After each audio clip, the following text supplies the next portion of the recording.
Hello everyone! For today's video, gagawa tayo ng lumpiang Shanghai. Gumamit pala ako dito ng food processor. Kung wala kayong food processor, okay lang yan. Optional lang to, it doesn't matter. Pwede po natin i-chop ng maliliit or pinong-pinoy yung carrots natin. Hindi ko lang ina-advise na i-grate or kinakadkad yung carrots kasi nagpo-produce siya ng sarili ng juice, which is nag-a-add siya ng moisture doon sa mixture natin, which is also naapektuhan niya ang consistency ng lumpia mixture natin. Na rin natin yung onion at saka garlic. Ito po yung ingredients natin.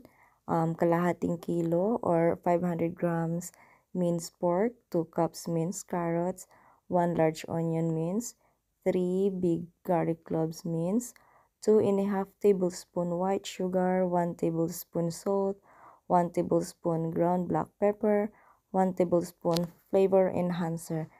Kung ayaw niyo po magdagdag ng flavor enhancer sa mixture, okay lang po. Optional lang po yan. Yan, na-mix niyo lang po ng maayos. At kapag na-mix niyo lang po ng maayos yung mixture natin, i-set aside niyo lang po for 30 minutes. Yan po ang wrapper na gagamitin natin. At saka magdagdag na po tayo ng corn flour sa mixture. Yan po ang magsisilbing binder. At hinati ko na po sa dalawa yung wrapper. Gawa po tayo ng paste. 1 tablespoon na plain flour at 1 tablespoon of water. Mix lang po natin ng maayos. At saka set aside. Gumamit po tayo ng icing bag dito. Kung wala po kayong icing bag, pwede po tayo gumamit ng plain lang or regular lang po na or normal lang na plastic bag. Pero ingat lang po tayo kapag pinisil natin yung plastic bag kasi masyadong manipis yun at nabubutas po siya. Hindi katulad dito sa icing bag, ayan, matibay po yan at makapal. Ayan, umpisahan na po natin. Ayan. Ang kagandahan sa process na to, kasi nagiging uniform po yung lumpia natin. At nakokontrol po natin kung gaano kalaki, gaano kahaba, gaano kataba, or gaano kapayat po yung lumpia natin. Ayan. Pero para sa akin, mas prefer ko po yung medyo, ayan, katamtaman lang po, payat. Medyo payat kasi masisigurado po natin na luto talaga yung laman ng lumpia natin.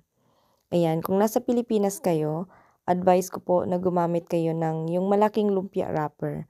Kasi manipis naman yung lumpia wrapper dyan sa Pilipinas eh. Kumpara dyan sa ginamit ko, masyadong makapal yan. Kapag ginamit ko yung buong lumpia wrapper, ayan, hindi po nagiging crunchy ang loob, sa labas lang po. At saka hindi siya masarap kainin. Ayan. Oh. At saka mas neat siya at malinis tingnan. Kumpara doon sa yung kinukutsara lang ba? Ayun. Mas madumi yun sa kamay. Ayan. Yan din ang process na ginagawa ko pag gumagawa ako ng, longganisa, homemade longganisa. Nakakahingal pala mag voice over, no? And besides, 3:30 na ng madaling araw dito. Hindi kasi ako makatulog kaya, ayan, nag-edit na lang ako ng video. Ayan. O diba, mas madali ang buhay pag ganyan. At kapag niluluto at piniprito nyo na yung lumpia, siguraduhin nyo na mainit talaga yung mantika. At saka wag syadong siksikan kasi ayaw nila yan. Kailangan nila ng space. Lahat naman kailangan ng space, o diba? At isa din sa ayoko at hindi ko ina-advise yung ginigrate yung carrots kasi yung moisture, nagkukos yun siya ng yung parang tumatalsik yung lumpia. Yan, kapag may moisture, may talsik, o diba? Para lang sa akin lang naman yan. Paniniwala ko lang yan. O diba? Tingnan nyo naman kung gaano sila kaganda. Malutong. Ay, excuse me po. Naghugas po ako ng kamay. Ayan. O diba uniform sila masyado? Yan. Mini-mini mo. saan ang titikman. Ayan. Ayan. O, diba ang lutong? At masarap. At lutong-luto talaga. Ayan. Isa sa nakakatulong para maging solid ang laman ng lumpia natin is yung cornstarch po. Yung corn flour. Ayan. Subukan niyo pong magluto nito. Sana magustuhan niyo. Thank you for watching, guys. Support my channel. Bye!